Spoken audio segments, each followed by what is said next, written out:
บิดา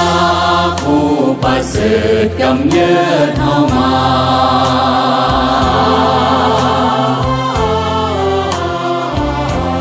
เหมือนมารดาทุ่มกายาให้กายอบอุ่น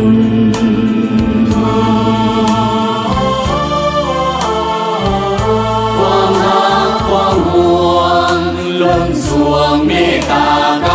รุณ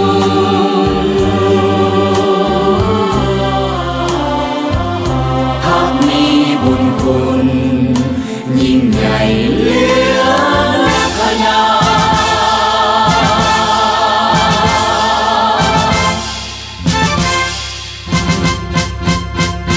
คือทวนไฟไทยสว่างทั่วแผ่นดินลา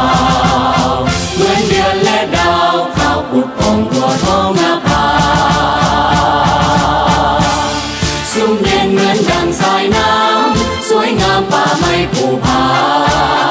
มีพักนำพาป่าสาพ้นทุกสุขใจหาเกิดพักป่าสาสนปฏิวัติเราผู้เก่งกล้าอาถรรพ์สานใสนำพาศาสตร์ลาวเราไปสู่จุดหมายเข้มแข็งหั่งนี้ย้อนมีภาคศาสตร์ลาวได้มีวันนี้ขอจดจำคุณงามความดี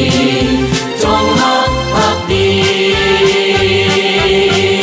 เทิดทูนภัก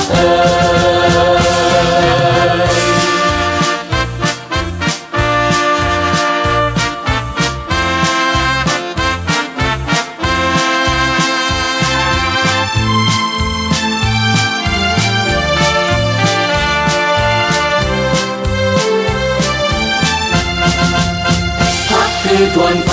ไทยสว่างทั่วแผ่นดินลาวเหมือนเดือนและดาวข่าวปุดพองทั่วท้องนาภาสุ่มเย็นเหมือนดังสายน้ำสวยงามป่าไม้ภูผามีพักนำพาป่าสาพ้นทุกสุขใจหาเกิ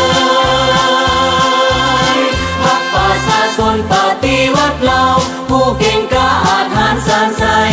นำพาศาสตร์ลาวเราไปสู่จุดหมายเข้มแข็งหั่งนี้ย้อนมีภาคศาสตร์ลาวได้มีวันนี้ขอจดจำคุณงามความดี